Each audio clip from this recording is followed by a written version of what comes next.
and welcome to Two Words Wolves Pod. I'm Ryan Eichten, and with me is Leo Sun. Leo, how you doing? I'm doing great. It is not going to be a daily or weekly recap of my journeys as a new dad, but it is going well considering that I'm back to work, full time and trying to navigate and balance that. Team no sleep, that's me. But overall, things are good. Everyone's healthy for the most part. Can't complain. There hasn't been much Wolves things going on, but the Lynx have kept us really intrigued and occupied for good reason. They went another undefeated 2-0 this last week, and so I was covering them. It's been fun, honestly. It's kind of hot here in California, for us at least. It's in the 80s, which is hot for us. But how's it going out there in Minnesota? It's good. It's hot by Minnesota standards, which can often be hot by anyone's standards. But this weekend was the first weekend where maybe it's just in my head, but I felt like the tinge of fall weather, just kind of walking around, ignoring what comes after fall weather. The weather in the fall is pretty much perfect in Minneapolis, at least. I mean, it's probably chillier than what you would like necessarily, but for us, like the 60 degree days with a little bit of wind, you put on a light sweater. Oh, it's perfect. But yeah, things are going great out here, and it's kind of crazy. We're still still 2 months away from the start of the regular season. Obviously, a month before that, kind of the training camp and all that fun stuff will begin. So for people like us doing content, we'll have a little bit more meat to chew on, some media availabilities, right? That we can all clip up and do what we do. But yeah, for now, it's we're still in the real deep freeze of the off season. We're looking forward to the the start of it all. Yeah, I mean, I think it's interesting. I forget we've talked about it yet, Ryan, on our pod, but obviously congratulating you with your new role as Sports Illustrated. I know obviously some of the other episodes you've probably touched on it, but a big congratulations to you. And also just in the same vein, I want to toot my own horn here, but I got the opportunity to be the full-time co-site manager with Tila Latrell-Witter for Canis Hoopus. And so that's really exciting for me. I just started that this week. And so like you said, starting in like kind of deep freeze of the off season is probably a good time for a change like this. So, we're not in the middle of trying to figure out content, but we're really excited. Any of you listeners who were big on Canis Hoopus, say during the darker days pre-Anthony Edwards, it was a frequent at Canis. We're hoping to kind of go back to how things were in terms of more daily threads, more kind of off the wall kind of stuff like that, more community feel. So I'm really excited to be able to take that opportunity on. So I'm excited. I'm repping my Canis shirt as well too, of course, for our recording today. So yeah. Yeah, and I'm excited for you, and I'll plug it so maybe you don't have to. If you're listening to this podcast and you're like, because look, Leo and I we don't have any background in any of this stuff. We're kind of doing it by the seat of our pants, like many of the Wolves, the media are. Obviously, aside from the newspaper people generally have a background in it. But I mean, if you're looking to write about the Wolves, if you're interested in it, even just like in a passing sense, like in a volunteer sense, Canis Hoopus is a great place to do that, and you guys are hiring right now, and so if you go look on the, I mean, you can tell them better than I can, but if you go look on the Canis Twitter account, you guys got a Google form up there for people that want to write. So if that's anyone out there listening to this, I would, even if I'm not there anymore necessarily, I would recommend it as a great place to start, because obviously that's where I got my start.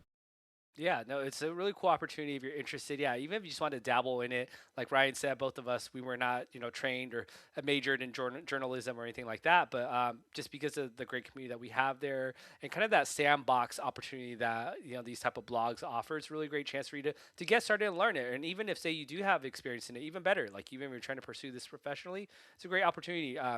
Work on some articles, some ideas. We're really open to that. So if you're thinking of different features that you want to work on, or even if you want to look for a paid position as a writer, we have those. We have volunteer positions as well too, if you can't commit to quotas and things like that. And hopefully, if you prove your time here, like Ryan and I, we've gotten the chance to be able to do some credentialed, on the floor, on the ground media covering for the Wolves and both the Lynx. And so that could be an opportunity that sprouts from this too. So yeah, please join the Canis Hoopus family. If you go on the canishoopus.com front page, you will see under our introduction post, there will be a Google form in there, as well as on our social medias. We've shared that. You can also find the link on our feed on canishoopus.com. Awesome. Well, I know I'm looking forward to what you guys put out there in the reimagined Canis site. So With that, let's move into the main meat of this podcast. Last time you and I were on, we did our most underappreciated or our maybe just the best Timberwolves regular season games in recent memory. We're going to take the recent out, but we're going to look back at our this one is more under the radar, our favorite Timberwolves playoff games. We kind of set aside the 2 Game 7s, set aside the more recent games because those will be front of mind. Like the last 2 series against San Antonio and Denver, we set those aside. We picked out 2 each, 4 total playoff games that that were interesting to us, that were maybe more meaningful, that like either get covered up by a later series or a later game, or just something that doesn't always, it's not the top 5 games in Timberwolves history. It's probably something like 6 through 10, 6 through 15 in that general range. So that's what we're doing today. We're going back in the time machine, like I said, in the deep freeze of the offseason, but we'll go in sequential order of the games that we picked. So Leo will start us off. Leo, what's your first playoff game? So I'm going way back for this. Those of you who maybe are newer Timberwolves fans, maybe didn't know that the Wolves did exist prior to Anthony Edwards, but they did. And there were some good times, some not so good times. So this was during their streak of, what is it, 1 through 5, 6, 7, 8, 9. I think it was 8 straight first round exits that they had. And this was one of their last first round exits that they had. In fact, it was the last one they had before the Western Conference run with Sam Cassell and Latrell Sprewell. We're going back to 2003. We're going to pick the second game of their first round. It was against the 5th seed Los Angeles Lakers. So it was a 4-5 matchup. And the Wolves won that game 119-91 at Target Center. They had dropped the first game at home at Target Center, but they won the second one by a huge margin. And this is most known as, by most people that followed the Wolves at the time, the Troy Hudson game, the game that really got him paid, the game that really put him on the map, the game that really got him his nickname, which is, I think, part of the reason why it's so close to me, is the Laker Killer. That's actually one of his nicknames, if you're on B-ball reference. It's there. He went off for a career high 37 points. He never scored that much in a regular season or playoff game again. He did it on just 16 shots and 4 or 6 from 3 back then. Nowadays, that's like on what, like 8 of like 8 of 18 like shooting from 3, or 8 of 13 shooting from 3 back then.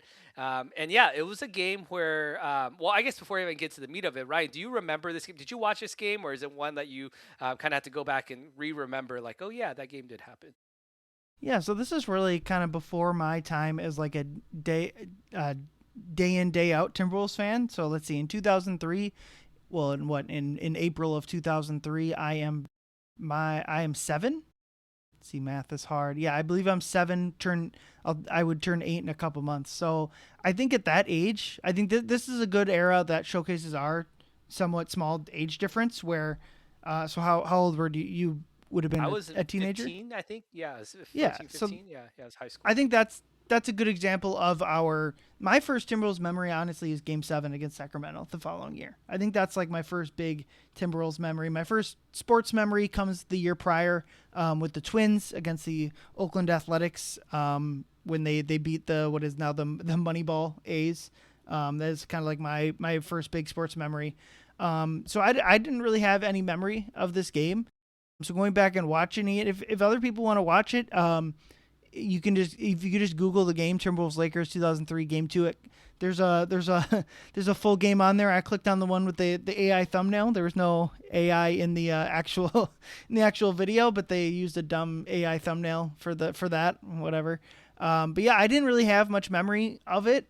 So it was fun for me to go back and really dive into the game and rewatch the whole thing. Yeah, it was one of the years that I like really fully was like truly invested in the Timberwolves.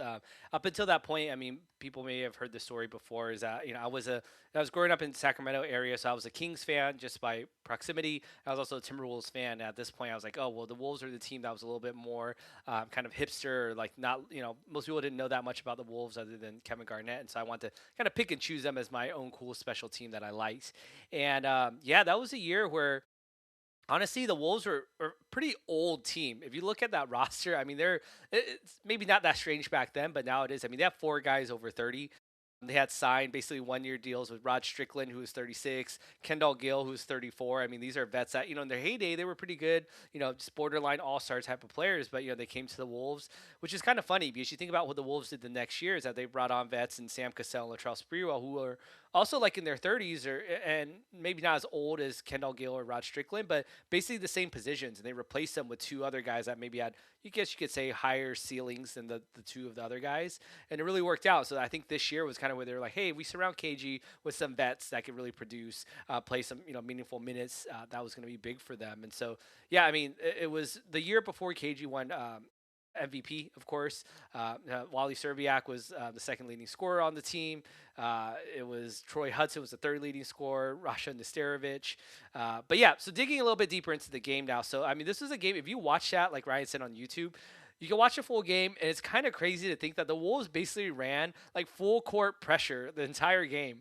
It was like a throwback to like Syracuse, like kind of defense where they just have that like constant pressure because they were getting killed obviously in the half court when they slowed down and got it to Shaq. And I mean Shaq for his own credit in that game, even though they lost. I mean Shaq was the best player for them. He went 10 of 19 from the field, 27 points. Kobe Bryant also had 27 points, but on 9 of 28. But right from the get-go, Troy Hudson came out playing like he was freaking Anthony Edwards, for those of you like newer fans. Like he was shooting every jump shot. He came around like a stagger pick and roll around corners, and he lit them up. I mean, he was hitting all kinds of jump shots with his feet on the line. He hit a buzzer-beating half-court shot. I think one of my most memorable parts of that game was right before the end of the first half.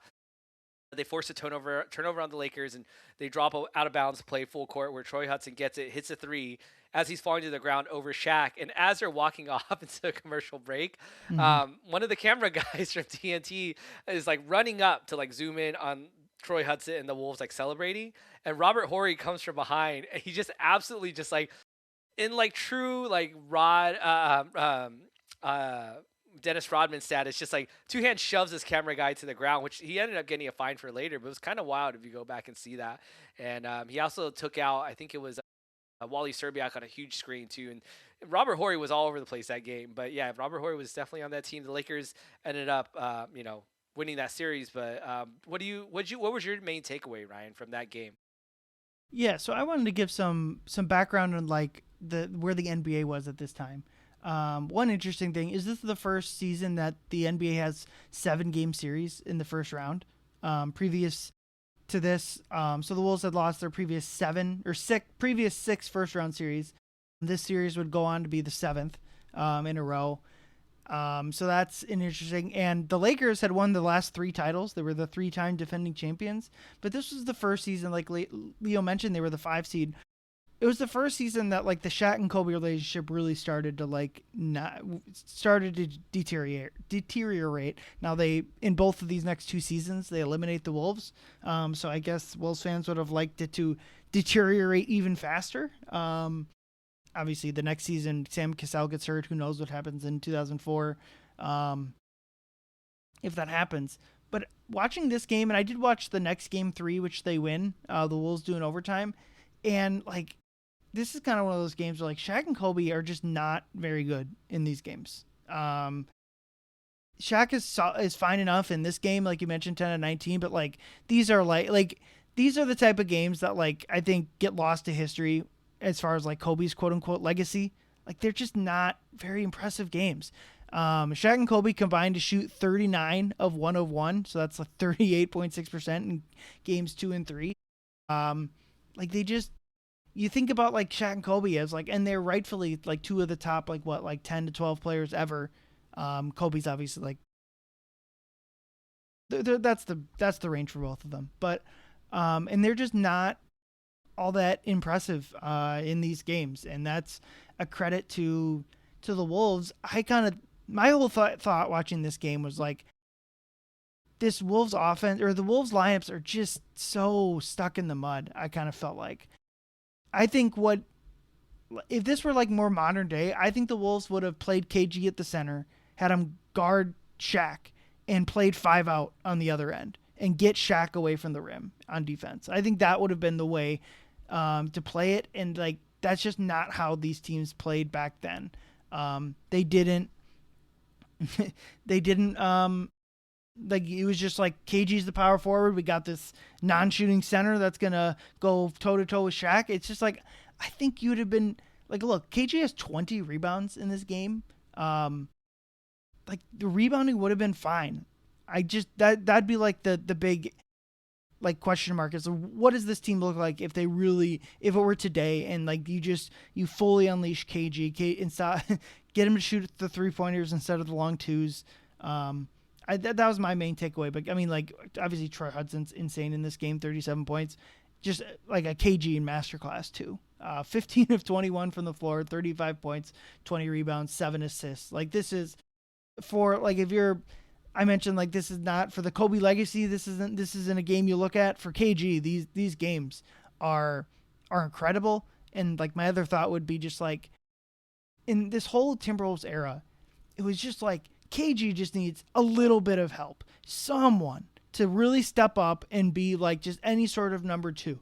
And when they had that, they went to the West Finals. And when like this roster is just not that impressive. But when Troy Hudson goes off, and you get that along with KG, you can beat a 5 seed Lakers team. Yeah, I mean KG had a Jokic like line. I mean 35 points, 20 rebounds, 7 assists, and then plus you add the defense, 2 assists, 1 block. I mean 71% shooting from the field. He even hit a three, which was crazy for him. Back then. Yeah, it was crazy. I think when you talk about his rebounding, that was something else. When I rewatched that game last week, was that like how great of a rebounder Kevin Garnett really was. I mean, obviously he was tall, he was long, he was athletic, but just his like nose for the ball and his relentless effort. Like how many rebounds did he have that game where he's like tip, tip, tip, tip, tip to himself and then grabbed it? I mean, he was just amazing. I just kind of forgot about how relentless he was. And yeah, and Troy Hudson again was really the guy I want to highlight from this game was I mean, not only was he shooting the shit out of the ball, but he was throwing some wild, like behind the back passes. The Wolves got in the bonus pretty early, I think, in the first half. So he shot a ton of free throws. He shot a career high 16 free throws as well too.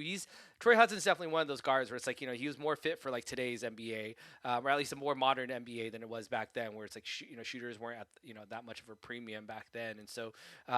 Yeah, I mean, it was a game where I mean, Target Center was super loud. I mean, I think Target Center always has had a really strong reputation as like a great home court to play at, especially in the postseason. And the Wolves to be able to win that game, I mean, it kept their season alive. Obviously, instead of losing two at home, they kind of even it back up. And they go to LA, and you kind of mentioned it. They win Game 3, 114, 110. All of a sudden, they're up 2-1, and they almost had a 3-1 lead had they not lost Game 4. They ended up losing Game 4 by 5 points, 102-97. They went at a 3-1 lead, and yes, the Lakers didn't end up winning the championship that year, like you said. They ended up losing to the Spurs in the next round. The Spurs won, and I would imagine the Wolves probably would have as well too. But either way, I felt like this was one of the times where I really felt the Wolves had a chance to get out of the first round. The Lakers team obviously was a huge favorite despite being the lower seeded team. And yes, they had their drama within the locker room and all that stuff brewing. But yeah, it felt like KG was ascending to a level where it's like, I think he could do this. It was almost a little reminiscent of like Ant's early playoff success. I mean, obviously KG had gotten to the playoffs many times before this, but you could see like, dude, I think Ant might be able to carry the Wolves to beat the Grizzlies, or Ant might be able to carry the Wolves to win a couple games off like the eventual champion Nuggets teams, things like that. And I felt like when I was watching KG back then, even watching Troy Hudson have the game of his life, I was like, the Wolves might be able to really challenge the Lakers for this. And, they fell up a little short. But, to give you a quick kind of side story about this game, I wrote about it in my open letters to the Los Angeles Lakers. But this was a year that I had this class in high school. It was called computer technology. It was like a keyboarding slash how to use Microsoft Word, like for kids in high school. And, believe it or not, Ryan, back then when I was in high school in the early 2000s, not everyone used computers yet.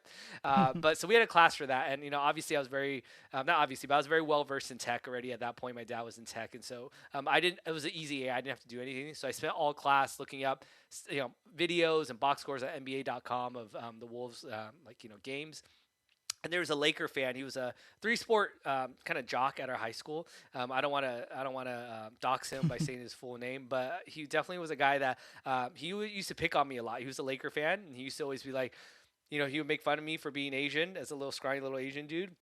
Be like, oh, of course you like a weak ass little team like the Timberwolves or whatever. I remember thinking, like, oh God, please beat the Lakers, like please beat the Lakers. And when they tied at game 2 and they won game 3, I gave up so much shit that semester in our computer technology class. It was end of the year, near the end of the year. I was like, oh, what happened to your Lakers, man? What happened to your Lakers? And of course, the Wolves ultimately end up losing the series in 6, but. I felt strong. It just made me feel strong for a point in time, and that's why I really picked this game was because I felt like I had some true belief in the Wolves. Maybe not winning a championship, but being able to at least beat like the big bully Lakers and beating like my big bully at school kind of thing for sure. Yeah, and I think it's really important to like to obviously we know the Wolves' history is pretty bad, but like I mean, they'd been around for about 10 years now, a little bit more than 10 years at this point. They had not series, but games. They had one, two, three, four, five playoff game wins at this point in NBA history, in their history. Um, like they just really didn't have that much success coming into this series. I mean, especially going up against this Lakers, the three-time Lakers team that you mentioned wins this series and goes on and plays the Spurs, and I think the 2003 playoff run from Duncan, where the Spurs go on to win the title, is as impressive a playoff run as you'll see. Duncan is just absolutely these like odd number years where the Spurs win the title 3-5-7. Like Duncan is incredible. And in this and for as much as like it is a good like dichotomy. Obviously, the Wolves don't play the Spurs, but like where Duncan is rattling off titles and KG is stuck with this team with that is just not nearly as talented as the team they're going up against. I mean, look, the Wolves are going up against two of the greatest players ever in this game, and they're trying to beat them with Troy Hudson and Anthony Peeler and Wally Szczerbiak. Like, it was just always an uphill battle. But I guess before we move on to a different game, really what I wanted to kind of get on my soapbox of watching this game pretty much from start to finish. And my goodness, the game is so much better today than back then. Come on, people, like watch us watching a game basically more than 20 years apart for this podcast. Like it is just, a couple things I wrote down today. These teams are far more intentional about what they're trying to run on offense. It feels like back then, like, okay, this person takes a shot. Okay, this person will walk it up. Oh, I have a half decent mid-range jumper. I'll walk into it and shoot it. Maybe it'll go in, maybe it won't. And like teams now are just so dialed in on the efficiency, the plays they're running, all that stuff. It's insane. Way better defense nowadays. I know like that's like a cliche that the defense is bad. Like watching Shaq on some of these possessions, he's just like not guarding just people. Standing there. Yeah. Yeah, like the defense is just way better today. Not necessarily like from KG. Like obviously KG would be one of the best defenders in the NBA, even if you, but like just like the role players, like it's not the same. And then the league is so much more talented nowadays. Like the end of the bench guys that were on this Wolves and Lakers team are not comparable to the guys that are out there. Like we'll talk about it, like Nickeil Alexander-Walker, Naz Reid. Like these guys would immediately start for either of these Timberwolves and Lakers teams and be like one of the most important players on the team. And then last thing I wrote down is not nearly as much grifting for fouls, but still just a ton of free throws. And obviously we're watching Shaq, who look, Shaq deserved every free throw he got in these games, like probably more. Like Shaq's 9 free throw attempts we're not complaining about the refs on that one. Maybe in a different Lakers series with your hometown squad, there's a officiating that we can talk about, but like just a ton of, let's see, I didn't. So the Wolves shoot 37 free throws in this game, and the Lakers shoot 22. So yeah, if we're playing the box score game, the Wolves out free throw shoot in this game. But yeah, those are kind of my takeaways. I don't know if you noticed any of that kind of rewatching this game from 23 years ago. Yeah, I mean, it's just it feels, I don't want to say like a different sport, but just the intensity Kinda. was. Yeah, I mean, it was just different. It was different. I mean, like I gotta give it up to my man Anthony Peeler. I mean, he played his ass off trying to guard Kobe, but Kobe shot 9 of 28. But yeah, overall, it was just like maybe it's just we don't understand whatever schemes they were running back then. But yeah, it definitely looked like it was just out. It was just they were just out there kind of doing stuff. I mean, it felt like Mark Madsen shot 8 field goal attempts. I was like, okay, I don't know what world that is that he should be shooting the ball 8 times. And again, it was kind of like, oh, well, we'll just kind of take what we can get. And it wasn't about, like you said, maximizing efficiency by any means. And so, I mean, I think the Wolves really won this game just because with like pure like hustle and energy. Like they were just beating the Lakers down the court, attacking them in transition. And yeah, I mean, they got a lot of fouls, in their favor, but that wasn't why they won the game. So yeah, it was an interesting year back then, 2003, and obviously we know what happened the next year. But it was a Yeah, and this game is at the time the playoff leading 37 point performance in Timberwolves franchise history. It's still ninth. Only eight other games has Timberwolves scored more than 37. in the game. Sam Cassell had a pair of 40-point games in 2004. Anthony Edwards has five 40-plus point games, all in the last from 2023 through now. And then the lone single up there is I would assume it was 43 points Yeah. in game four. Game Yeah, four. game Yeah. four of the most recent Denver series. So Yeah, you almost want to adjust for inflation, right? You almost want to adjust for inflation because 37 now back mhm. then was a lot. I mean, that 37 is not what 37 is now. So, Yeah, that's true. I wouldn't know how to account for that, but you're definitely right. Like you start to see now. Look, they don't. Ant is by far the best scoring player in Timberwolves history, so like that also changes it. But yeah, like I would just it's probably maybe it's comparable. I was yeah, 43 I'd and say Troy yeah. Hudson's 37. Maybe that's like a if you're era adjusted. Like baseball, it's really easy to do this stuff, like to adjust for eras because the game is so much more like context. Like you can remove the context of a situation much easier in baseball just because it's so one on one pitcher batter. But yeah, that's a good point as well. All right, let's move on to our next game, and we're gonna make a big time jump, not because we don't find 2003 to 2018 interesting. Well, because one, we kind of tried to stay away from 2004, and two, well, this is the next time they're in the playoffs between now and then. So the game I picked, Game 3 against Houston. I like that we picked games. Our first two games we picked are from losing series. That's kind of funny. So I think everyone knows the background of the Jimmy Butler practice happens the following offseason.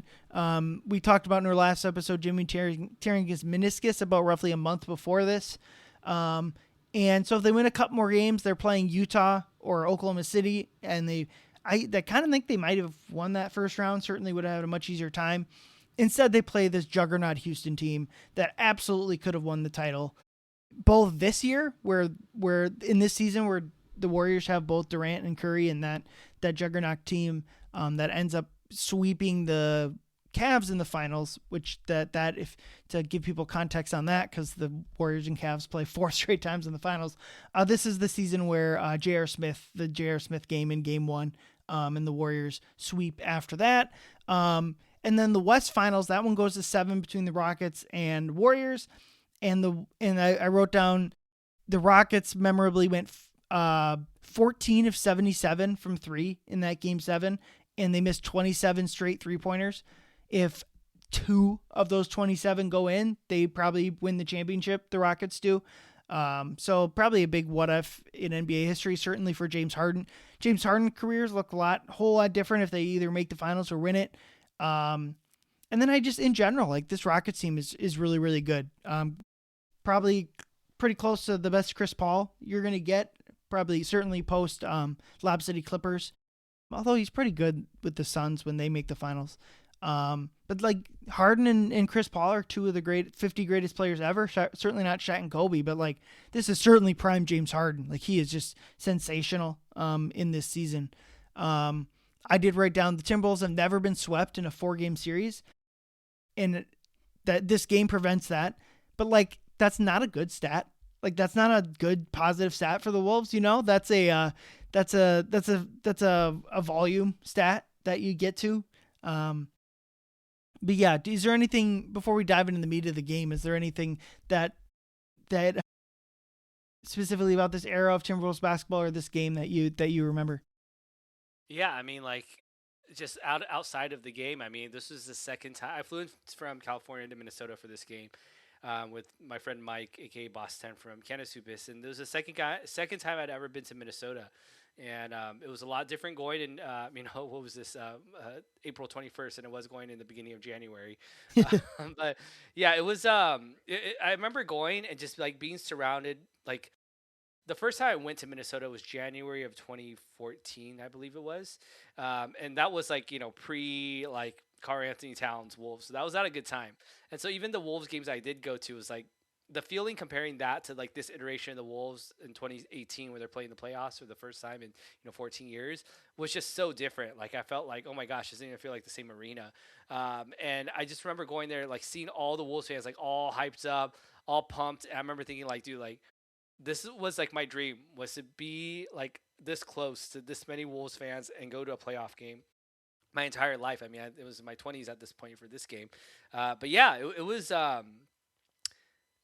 when I went, I remember like let me go a quick aside, Ryan. So I went to the team store and I was like, I am buying all the ugly gray Wolves like gear. You remember they had the those Yeah. alternate jerseys? Like I'm buying all the gray stuff I can. I bought some of the gray socks. I got some of the gray shooting shirts, everything like that.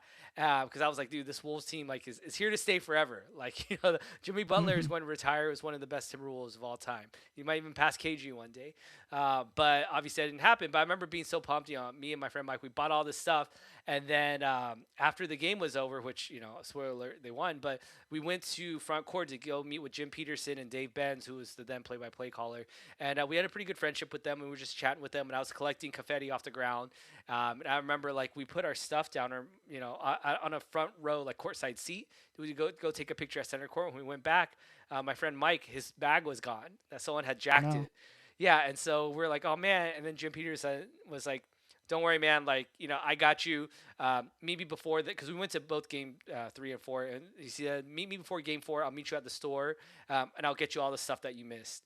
And he just picked up the tab on all the stuff that Mike had bought, and That's obviously I'm nice. sure he had a huge, I'm sure, team discount on it as well too. But yeah, it was just super That's fine. nice, and I was like, damn, like I should have gotten my stuff stolen. No, I'm just kidding. No, shout out Jim Pete, and that was just one of my really favorite nights of I think being able to attend any Wolves game live in person was this game. Yeah, I think I have similar memories. I was at this game as well. I graduate college a few basically this month. This right at this time, so I drove home. I think I like had a few interviews just with jobs around the city because I was moving back fairly soon. But yeah, I was just like, it's a weirdly important game. You can start. I just remember like the start of what the Wolves fan base is now. I think it started to like, okay, this team is something where it is just in such hibernation for so much before that.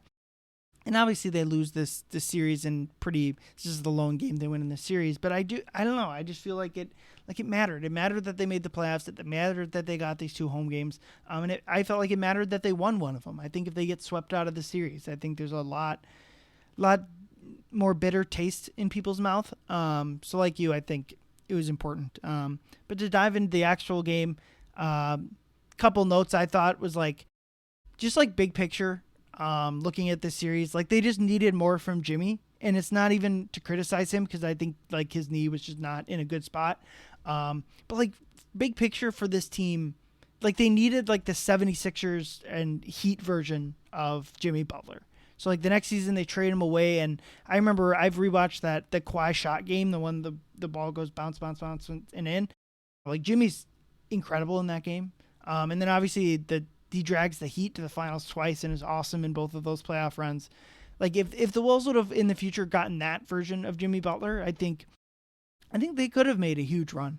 But obviously the injury that we talked about in the last episode, the torn meniscus, really prevented that from happening. He's largely a non-factor in this game and in this series, although he has a solid 28-point performance in this game. And then the other one, which we talked about last episode in the play-in game against the Clippers, is Cat just kind of just felt like so underutilized. Like they just were not properly.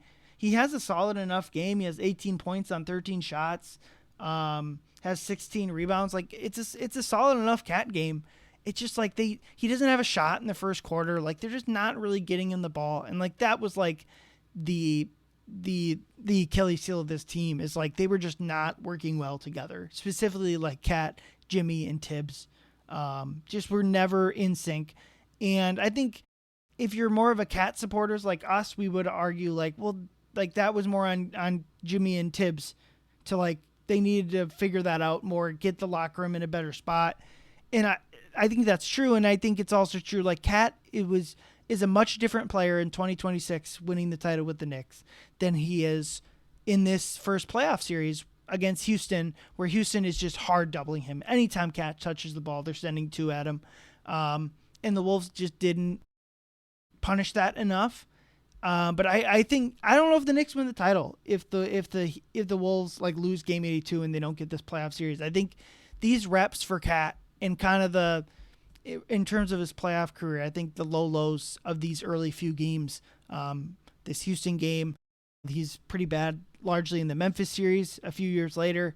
I think all of these are important for Cat, but like this team just was not. This team had a ton of talent and just never really ever fully utilized it. As far as Cat goes, like I'm a lot more prone to blame Tibbs than Jimmy for it. I mean, obviously Jimmy's not blood free, but I mean think about when Tom had Cat.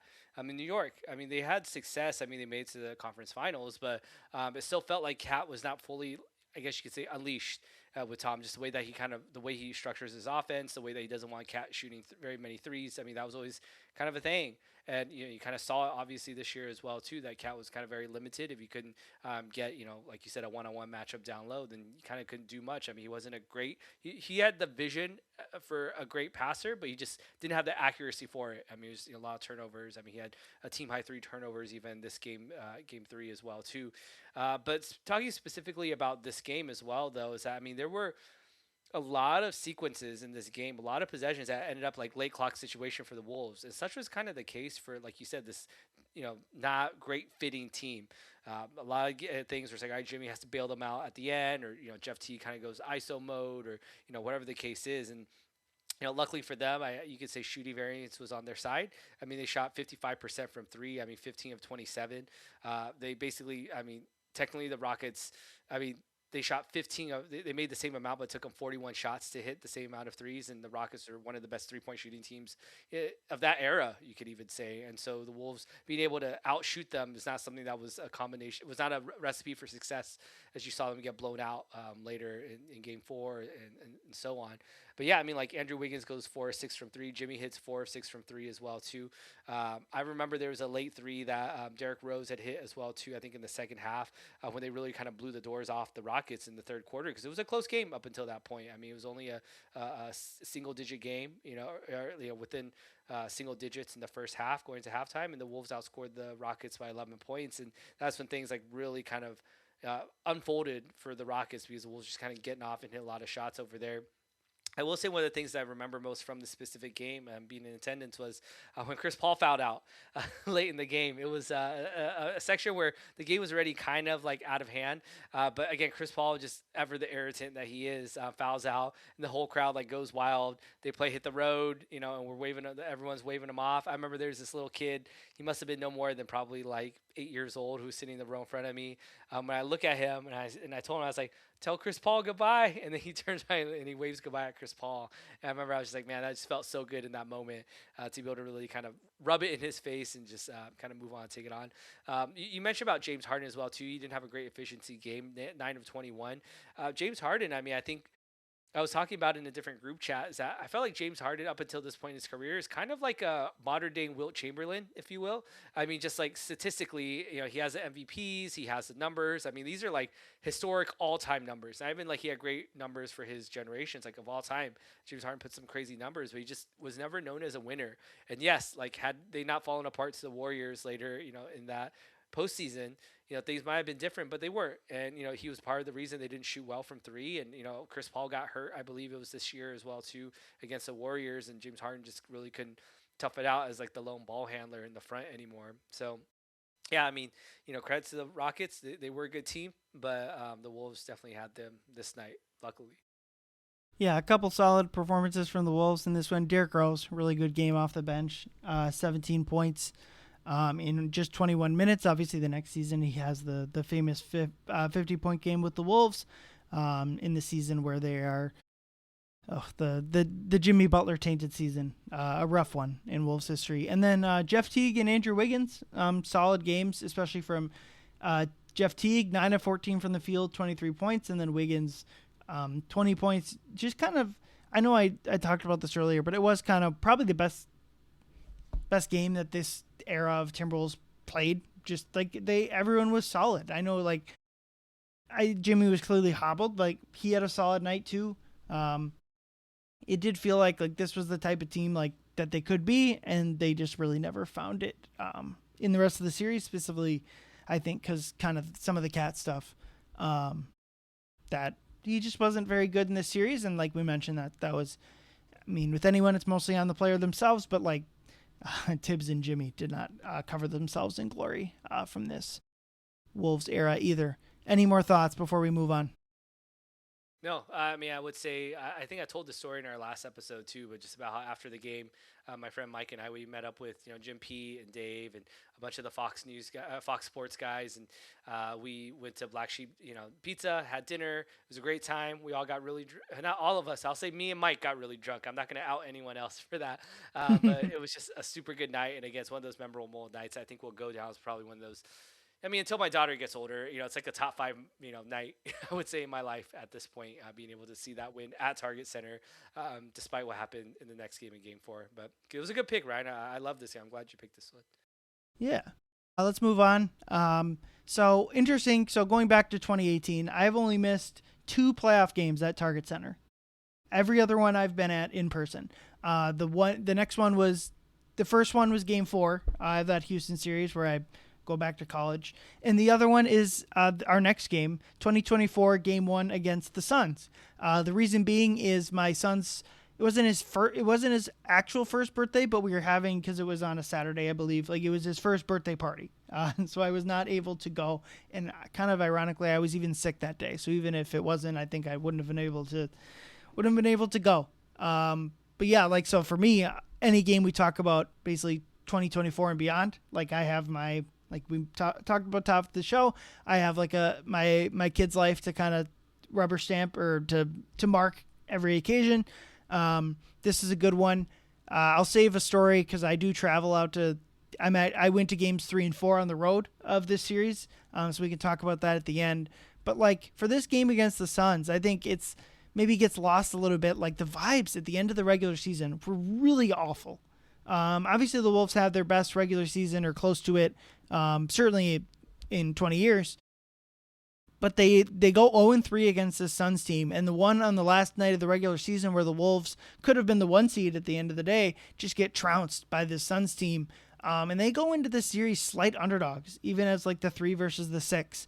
And I think the big thing about this game is like all of that crap, all of the really a lot of it is like the Minnesota sports crap, specifically obviously the men's sports, but like just this doomerism, like, oh, it's happening again. This team is going to collapse. And it took one game for it all to be like, and really just like 2.5 quarters for it all to go away. The Wolves just dominate this game. Anthony Edwards is incredible in this game. It was one of those classic third quarter runs that really like just solidified the game.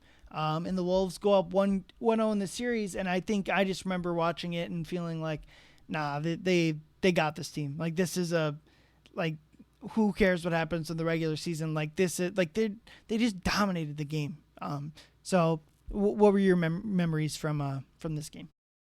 Yeah, I mean, I was equally scared going to this one, like you said. I mean, the Wolves weren't the heavy favorite by any means, despite being the higher seed, just because of that blowout they had against the Suns, right? So I remember, I was a little nervous, but like I feel like I had faith, and I think especially once the game kind of tipped off, and I saw just the Wolves obviously donning those beautiful throwback, old school white Wolves jerseys on the throwback court as well too. It was just it just felt special. Like it felt like a team that was like not going to back down to the challenge, and they didn't. I mean, I think the thing I remember, the one play I remember the most, I think most people remember from this game, was the one where Ant squares off with KD, and then he hits that huge three over him, and then he's like talking trash to him on the way down. KD can't do anything but laugh, and that's when you knew, like, dude, like Ant was built for this. Like this is just Mm-hmm. another level up moment for Ant.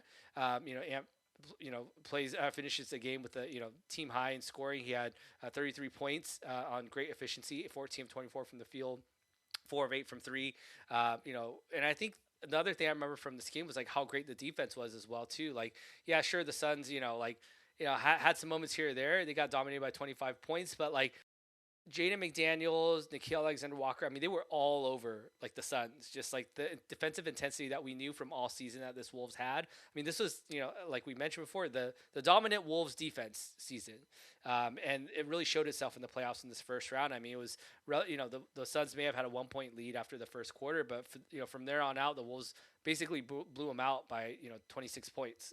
Every quarter they won convincingly until like the end of the fourth quarter where the game was already over, and yeah, some of the bench guys scored some points for the Suns to kind of make it somewhat respect, not as big of a blowout, like to not make it 30, but just 25-point loss kind of thing. But yeah, again, I think this was like the and taking down, not only was Kevin Durant known as one of the greatest scorers of all time, but technically, as Ant has said, that's kind of his hero a little bit, one of his basketball heroes, basketball idols.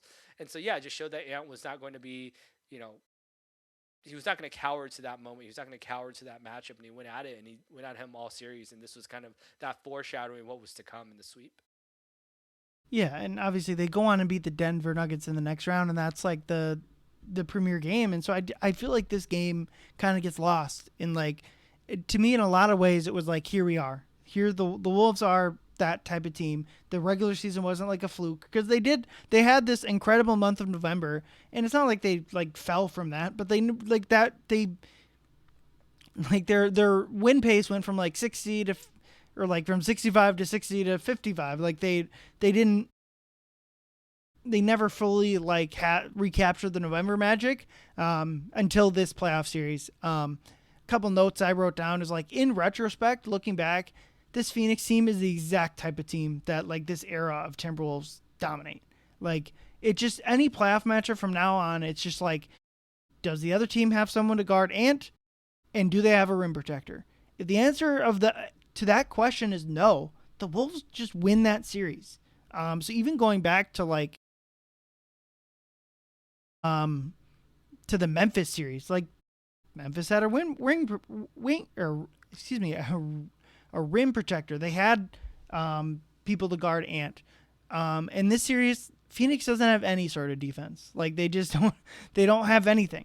And so the Wolves have somewhat solid defensive options to throw on Booker and KD, and the Suns just have nothing.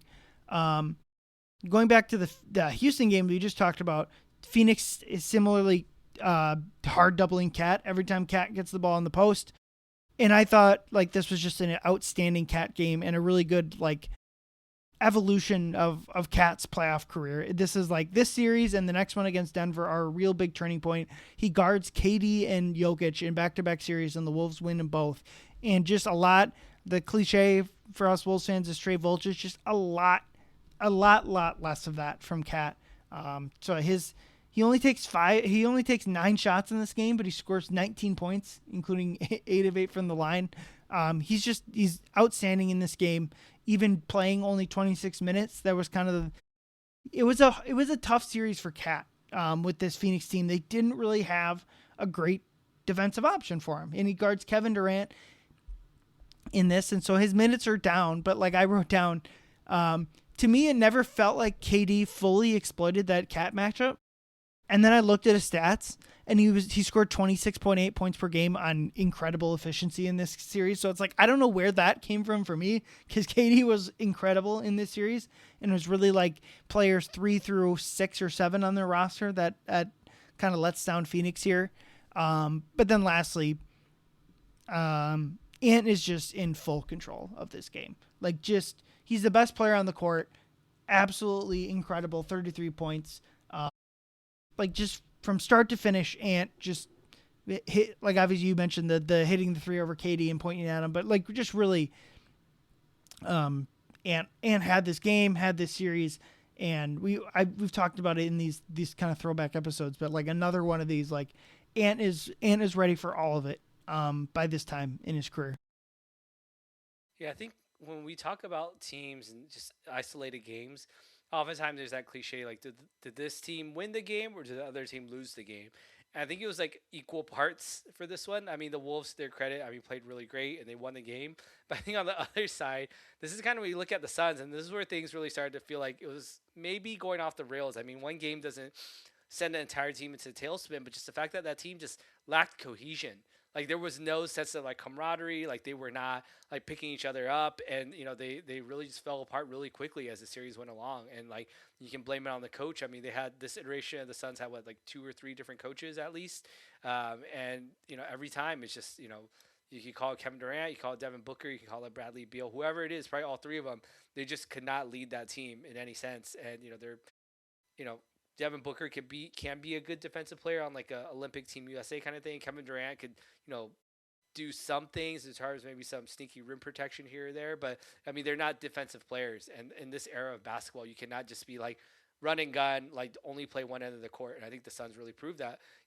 They only play one end of the court, and when the Wolves, they meet the best defensive team in the league, it slows down that offense. They had no answers whatsoever, and this game was a clear indication of that as well too. I think you mentioned Cat's minutes. Yeah, I think he was in foul trouble a little bit early, but I mean it wasn't enough to stop him from having a strong impact on the game. Obviously, like you said, he had 19 points on just 9 shots. I definitely got a big shout out to Nickeil Alexander-Walker as well too. I Mm-hmm. mean, he went 4 of 9 from 3. He was incredible in this game. I mean, this is when I think Nickeil was this whole season was like upgrading Nickeil from like, hey, was a cool throw in, like he might be like a good role player to like, dude, this might be like a 6th man of the year type of guy, Yeah. probably even a starter. I think it was the start of that, and he showed it. I mean, he was third on the team in scoring that game behind Cat.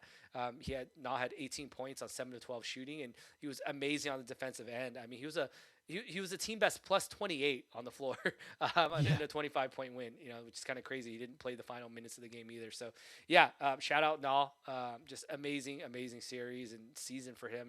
I still miss him. I mean, he was seriously one of my favorite players to watch. I want to buy Nickeil Alexander-Walker a City Edition jersey that year, but I couldn't find one online. And but yeah, I kind of missed that opportunity. I always wish I did.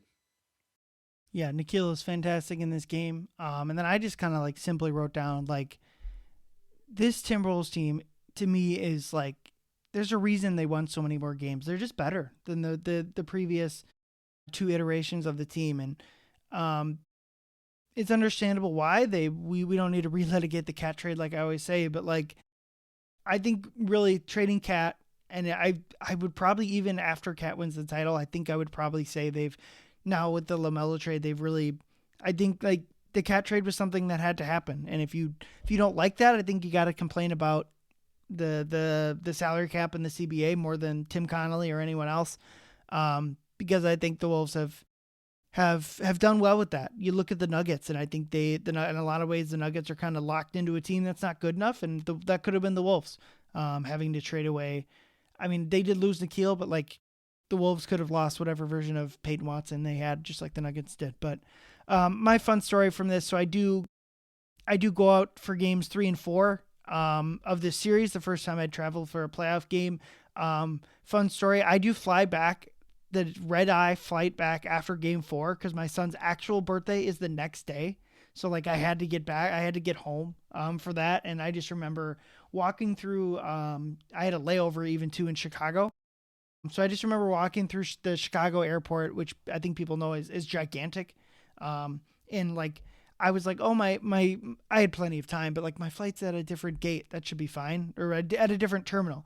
And I just remember, and I had plenty of time, and I was just like listening to whatever podcast about this game, the game 4 afterwards. And I was just like, this is a long walk. Like I have been walking for like a good 10, 15 minutes here. It took so long, and I was like happy for it. Like I didn't care. Cause like I had plenty of time to get to the gate, and I was listening to it was like, it's just one of those, like I didn't get to celebrate that night cause I just wrote something and then flew home. But I was like kind of enjoying it, at whatever in the morning at the Chicago airport. And then lastly, and I know what's kind of funny is Dane Morris told this story on his podcast recently. I think with Chris Hines' farewell episode that they did. And I need to like just in person tell him this because he tells the story that I'm going to tell.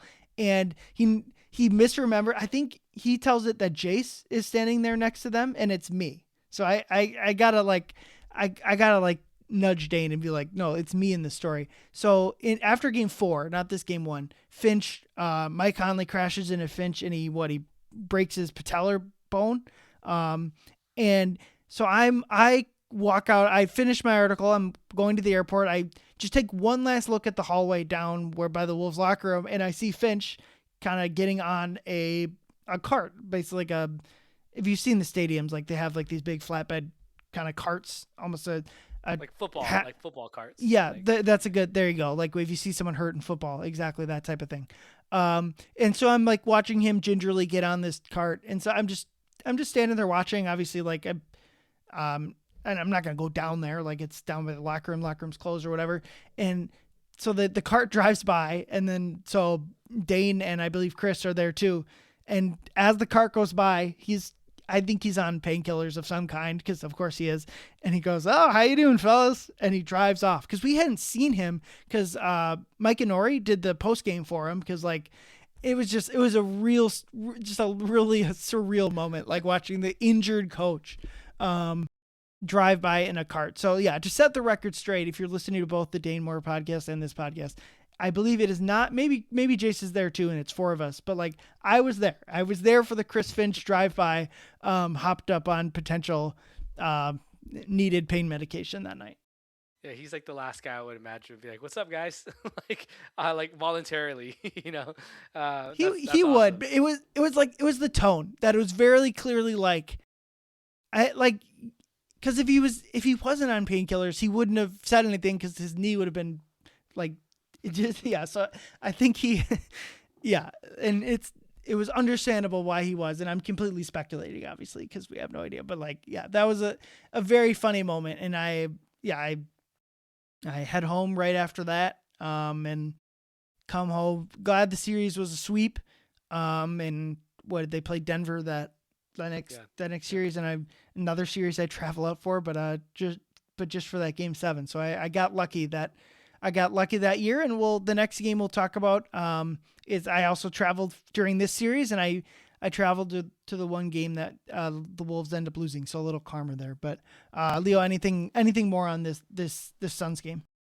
No, I mean, this game, was just like utter dominance. I mean, I think this series and stuff, just kind of like last zoom back out of it, is that it created a lot of great content. I mean, I remember like, Finch had that quote, after the series about like, I don't care what happened, how many years before I was here type of thing. And all I care about is, what's going on since I've been here.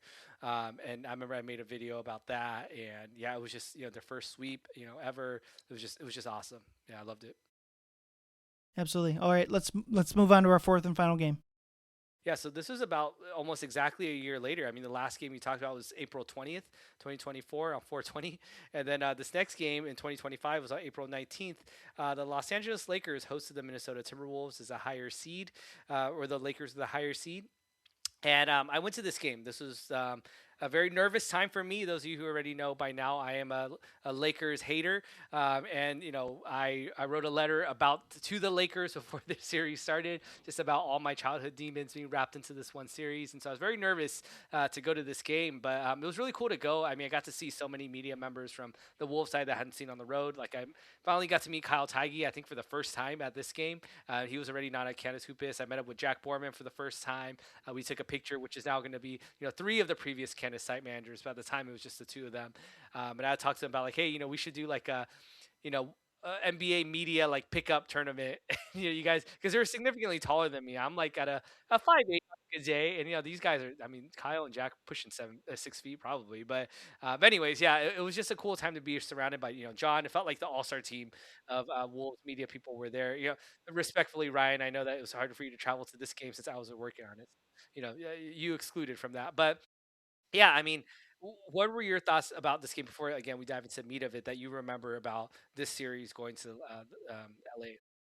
Yeah, so I remember the last game of the regular season, the Wolves had to win to clinch the playoffs, and they were facing the last 2 games of the season were against both tanking Brooklyn and Utah, and the Wolves dispatched both of those teams and easily clinched the playoffs. But we get back to the locker room, and we're all kind of, usually like interviews happen pretty quick after the game, because guys, we all want to leave. We all want to, and we get back there, and they have the game, the Warriors game. I think it was whatever game it was determining who the Wolves were going to play. If one team won, the Wolves would have played the Nuggets again, and if the other team won, the Wolves would have played the Lakers. Kind of similar to this last year. Obviously, the Wolves had clinched the playoffs, unlike this 2025 game, but like last year, the Denver game on the final game of the regular season swung the playoff series, ironically, against the Lakers. It was the Lakers and the Nuggets again. We're both the potential matchup. And I just remember Nas, and this is kind of like one of those things where technically it's off the record, but like it's been so long now, like who even cares if I'm breaking whatever unwritten rule or whatever. But he goes, just because we're like kind of trying to get the vibe, and well, we're asking this person, who do you want to play? Who do you want to play? And Nas said something to the effect of, "I'm tired of eating chicken nuggets," in reference to the Denver Nuggets, which is interesting because they only beat them once, but I believe they were 4-0 against the Nuggets during this season. So Nas wanted to play the Lakers, but I do not.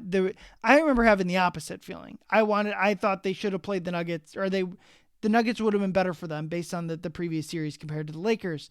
And that is just watching this game one. That was incorrect. The Lakers were by far the easier matchup. Denver forces 7 against with Aaron Gordon on one leg against the Thunder. That in this postseason, like the Nuggets were by far the better team this season than this Lakers squad. But like similar to the Suns, the Wolves go into this as huge underdogs. Well, the Suns weren't huge, but like this one was sizable, which the Wolves are the 6th seed, the Lakers 3 seed. So at least in that sense, it makes sense this time. And it felt like, I just remember, because I went to game 2. I was hanging out with Kyle and Jack, just like you were, just a couple days later. The reason, I mean, even if, like, going back to my son's birthday from the previous game, I believe Easter Sunday was between games 1 and game 2. Because I remember Jace Frederick flew home for Easter Sunday after game 1, and then flew back on what happened to be my same flight out to LA. But like, I just remember after this game and talking to people pregame for game 2, it just felt like, I think the Wolves got them. It didn't feel like where like the Houston game felt like the Wolves shot their butts off, like they'll still lose the series. This one, I just remember feeling like game 1 didn't feel fake. Like they just felt better than that team in every way. And I wrote down some numbers of they opened the second quarter 26-6, which almost felt like ended the series. But like the bench domination from the Wolves, the Wolves bench outscores the Lakers bench 43-13. An incredible Nas Reed game, 23 points. But like Nas, and Dante off the bench were like, those 3 players off the bench for the Wolves were almost better than everyone on the Lakers roster, aside from obviously Luka, Austin Reeves, and LeBron. Like, whatever order those 3 are, like in the top 10 top players of the series, like the Wolves just had every of the top 10 players in this series. The Wolves had 7 of them. I think I don't really even think that's like debatable. 8 of them, probably 8 of the top 11, probably in this series, and that's how they dominated it. And the other one I wrote down is the Wolves 25-6 in fast break points, and it just like that was my big takeaway looking back on it. Is like, it was like the Lakers were like a big dark horse, like they're going to go to the finals. It was like, if any team was going to upset OKC, it was going to be this Lakers team, and the Wolves just put that to bed. It felt like in just immediately. Yeah, it was. There's so many storylines going into this game. Everyone had basically picked the Lakers. It was one of those series, right? It was kind of like this Nuggets series, this 2026 year, where everyone picked the Nuggets to win. And I remember, like, as that game, like the first quarter, because I was covering the game for Candace Hoopus, but the first quarter did not go well for the Wolves. I mean, they looked shell shocked. They were throwing the ball like it's a first row. Like, I remember it was ugly. The Lakers were hitting everything. I mean, they took a 7-point lead. It was not looking good, but yeah, I mean, like the Wolves outscored them by 18 in the second quarter, and it was Nas Reed basically. He went 4-4 from 3 in that. And I just remember during halftime when I was getting on the elevator to go downstairs to the media room real quick. I just remember I was surrounded by Lakers, like, media people, and they're like, Nas Reed always goes off against us. Like, Nas Reed doesn't go off against anyone else but us. And I just like kept my mouth shut. I was like, okay, sure, like, whatever. But yeah, Nas obviously did so great this game. I mean, 23 points, like you said, was a plus 13. But again, like as that game goes on, so Nas goes off 4 for 4 from 3. Dante DiVincenzo hits like a buzzer beating, like near like almost half court 3, just past half court 3. And then in the third quarter, Ant's just making right play out of right play. He gets 3 straight assists to threes, I believe it was. Ant finished with 9 assists and 1 turnover. I mean, it was just a great, well-balanced game. I mean, that's kind of what we've been waiting for Ant, right? It's like you don't have to score every bucket. Like, you can get use the gravity you attract to get your teammates good looks, and that's what he did. And Lakers made a run to cut it to 12 early in the fourth quarter, but the Wolves, Ant hit a three, and I think that's when he hit Luka with that 3-point celebration. Everyone's like, oh, he's gonna regret it. He's gonna regret doing that to Luka. But I remember as Nasri was going off hitting three after three, Jack was actually sitting next to me. Jack Borman was, and I think after the last Nas three he hit in that second quarter, it was like a baseline like three. Jack like grabs my leg and like Steve, almost like Steve Ballmer fashion. He doesn't rub my leg, but he grabs my knee and he's just like, "Oh my god!" And like we were trying to be professional the whole time. I remember that's like a cool little moment that we had between each other. But at the end of the game, though, I remember just looking at the box score and thinking like, the Lakers are fucked. I mean, like Anthony Edwards was 8 of 22 in that game. Rudy Gobert had 2 points that game. Like this was Julius Randle had 7 turnovers that game. Like two to three of their most important players had, by all accounts, like kind of a bad game, by their standards, and they still won by like 22 points or whatever. And I was like, dude, there's no way. Like you said, the Lakers just could not keep up. I mean, they were too old. They didn't have defensive like options for anyone really on the Wolves at that point. And so I also remember at the end of that game, during the press conference, I got the last question to Ant and Julius when they were at the press conference at the table, and I asked them like, do you guys have any messages for Wolves fans who were worried because everyone had picked the Lakers to win? And said like, no message, that's what they want. That's what they thought. Then they could stay on that side. Like we know what it is. Like he's super confident.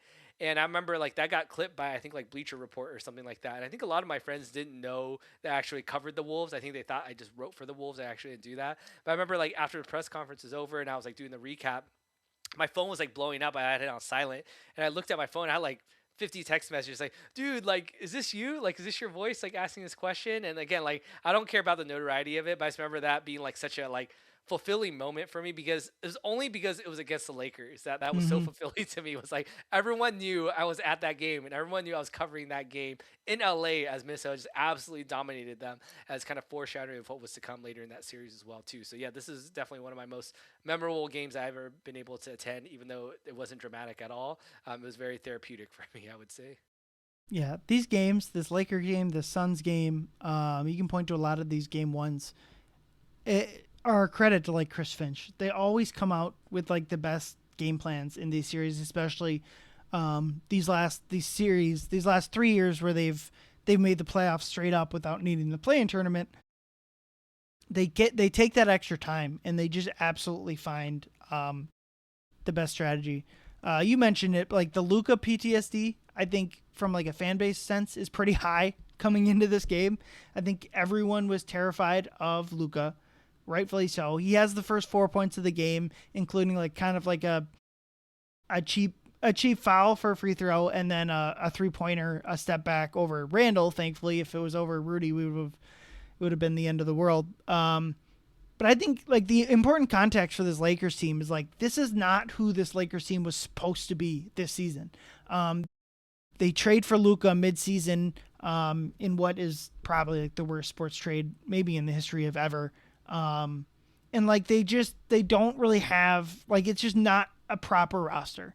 And even last year we'll see if like now they've reoriented the roster with LeBron leaving for Philly and like Walker Kessler. Who knows if like that's going to work out, but like it feels like even now 2 seasons later, like is the first time this Lakers team has like properly built their team around Luka instead of like this in between Luka LeBron phase.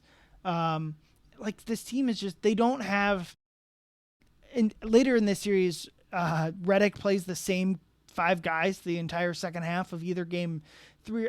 I think it's 4 is 4 that the game I'm referencing there. But like, again, like I talked about with Phoenix, look at, does the team have a rim protector or does the team have like an all NBA defender they can throw in at? Certainly no on the all NBA defender. And like their rim protectors were like Jackson Hayes, Vando, 90 DFS. Like those are not the type of rim protectors we're talked about. And even like the closest thing is Jackson Hayes, who plays 8 minutes in this game because he's just not. I think they start DFS later in the series. I don't think, I should look if does Jackson. I think they do. Yeah. I got to imagine they pulled Jackson Hayes at some point out of the starting lineup of of Yeah, I this mean, like series. like you said, yeah, the roster construction was just so wild. I mean, you talked about Luka scoring so much in that game. I mean, Luka scored 16 of his game high 37 in the first quarter, and they still like just got dominated later on because again, there was just no bodies that could stop the Wolves. Yeah, exactly.